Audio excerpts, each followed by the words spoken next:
P. Diddy está nas manchetes, e a controvérsia em torno do seu nome, ela desperta um padrão que se estende muito além dele como pessoa e muito além da cultura do entretenimento. É sobre construção de mídia, perpetuando visões raciais preconcebidas e poderosas, e tudo isso moldado por séculos de um mesmo padrão.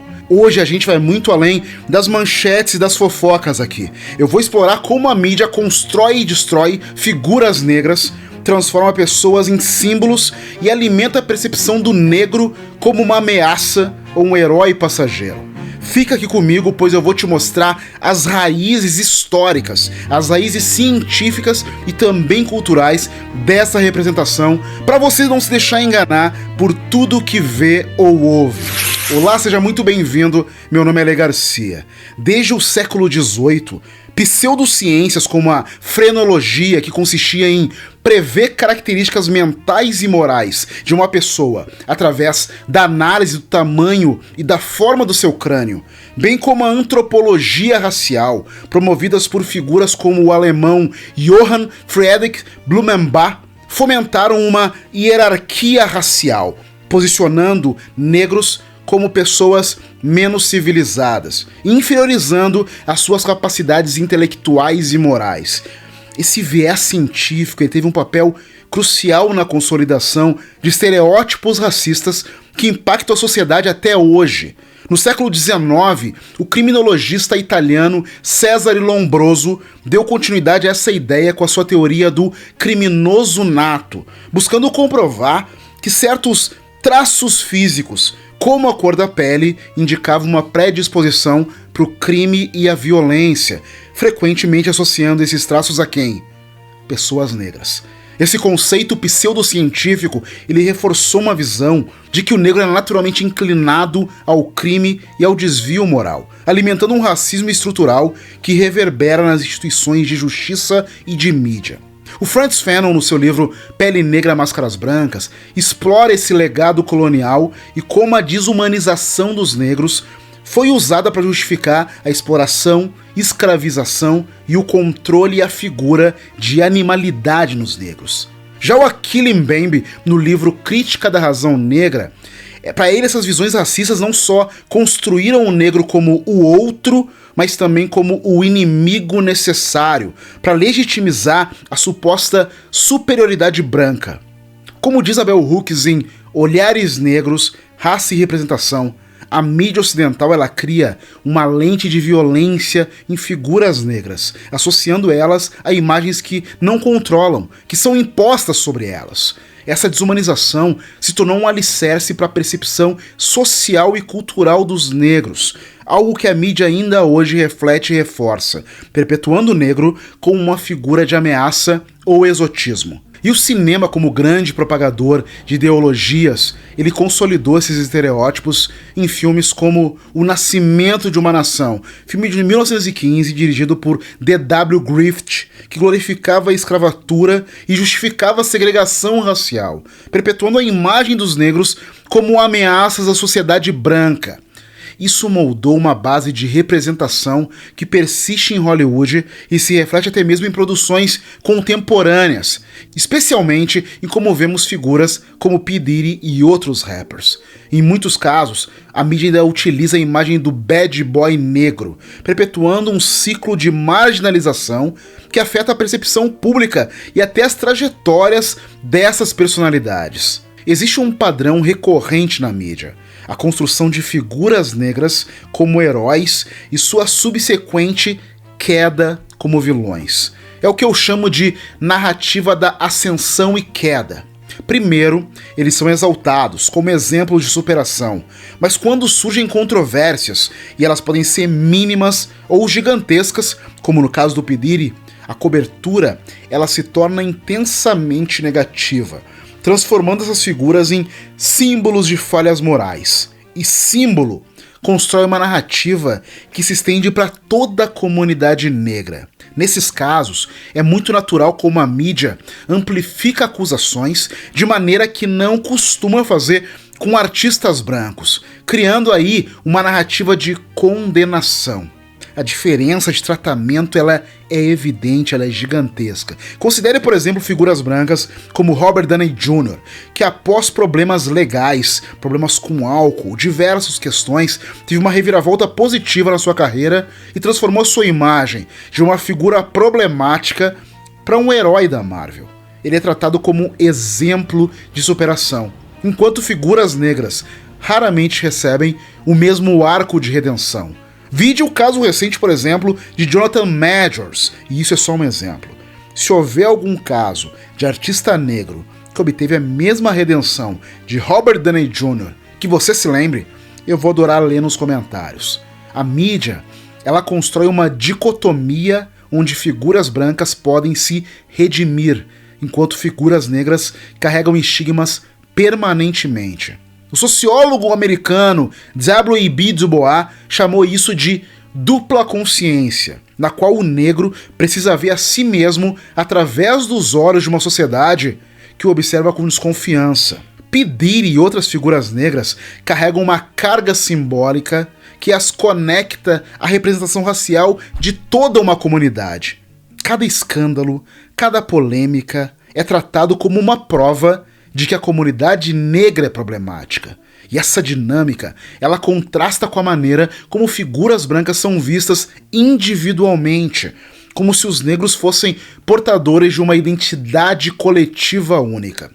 Como a escritora Chimamanda Ngozi Adichie expôs em seu TED Talk sobre o perigo de uma história única, a mídia reitera o monólito negro, invalidando a diversidade dentro da própria comunidade. A indústria musical, especialmente focando no hip hop, é um exemplo claro de como a cultura pop se apropria e capitaliza sobre estereótipos de violência, drogas e marginalização entre artistas negros. O gênero foi estigmatizado por promover uma visão de rebeldia, que muitas vezes é uma consequência direta da marginalização social e econômica que os seus artistas do hip hop enfrentam.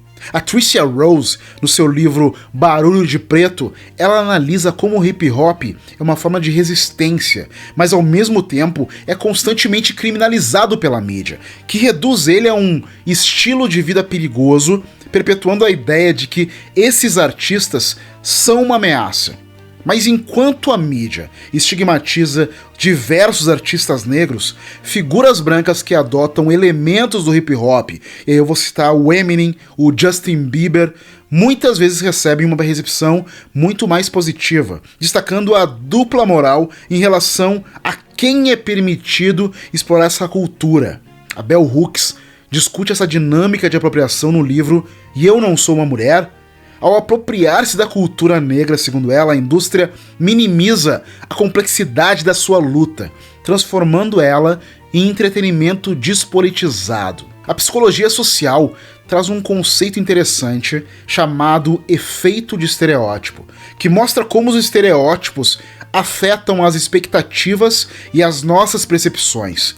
O trabalho do psicólogo Claude Steele sobre a ameaça do estereótipo revela que quando uma sociedade vê uma pessoa negra através de uma lente de ameaça, ela começa a agir de maneira a provar essa ameaça.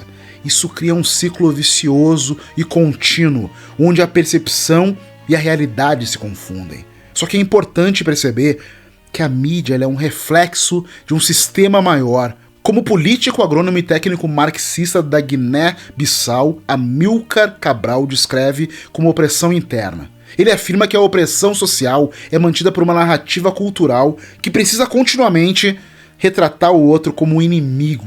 Quando as figuras negras são exploradas e demonizadas, isso valida um racismo estrutural que se retroalimenta. E essa também é a crítica da Angela Davis no livro Mulher, Raça e Classe, onde ela expõe como essas representações são uma ferramenta de controle social. Ao analisar o caso do P. Diddy e de outras figuras negras na mídia, nós temos uma oportunidade de entender algo mais profundo. O que a mídia nos mostra não é a realidade completa dessas figuras, só que ela é uma construção, principalmente imagética, que reflete o imaginário racial da sociedade. Essa narrativa ela não é inofensiva, ela influencia a maneira como negros são vistos, como veem a si mesmos e, inclusive, como se comportam. Nós temos diversos outros exemplos. Após o incidente de violência doméstica com a Rihanna em 2009, o Chris Brown passou a ser tratado pela mídia como um bad boy violento. E essa imagem persiste até hoje. Embora o caso tenha sido extremamente grave, a cobertura repetida e estereotipada, ela enfatizava o seu comportamento como uma característica intrínseca, associada à sua identidade negra, conectando ela a estereótipos de agressividade e descontrole, diferente de outros casos semelhantes com artistas brancos. A Whitney Houston também foi uma figura explorada midiaticamente. A mídia retratou ela como um exemplo de queda trágica, com um foco extremamente obsessivo nos seus problemas com drogas, em vez de nas suas conquistas artísticas. A cobertura frequentemente sublinhava sua irregularidade moral, em vez de humanizá-la, explorando estereótipos de fraqueza e de decadência. E a gente pode falar como tanto em vida quanto após a sua morte, o Tupac Shakur foi apresentado pela mídia como um símbolo da violência no hip hop. Ele foi frequentemente retratado como uma figura rebelde e perigosa, reforçando a narrativa da mídia sobre o perigo associado à juventude negra e à cultura do rap. Embora ele fosse um artista politicamente engajado, extremamente complexo e inteligente, a mídia sempre minimizou esse lado, preferindo destacar suas brigas públicas e o seu assassinato, explorando a imagem do gangsta negro, e ignorando a profundidade do seu trabalho e do seu ativismo pela comunidade negra. Mas como é que a gente consome e interpreta essas histórias? Como é que a gente pode apoiar narrativas que respeitem a complexidade da comunidade negra e a sua diversidade? Com a velocidade e os recortes com que as informações são absorvidas, hoje é muito mais complexo desenvolver um senso crítico aguçado.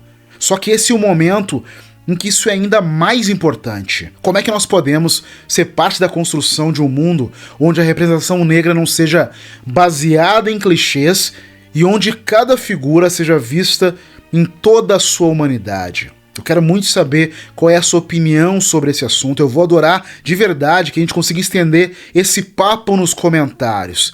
Porque se você gostou desse vídeo e esse conteúdo foi interessante para você, eu quero muito que você deixe o seu like, se inscreva no canal e compartilhe esse vídeo. E com certeza você vai adorar clicar no próximo. Muito obrigado pela sua atenção, ela literalmente impulsiona o meu trabalho e faz com que eu continue produzindo mais e mais daquilo que você curte.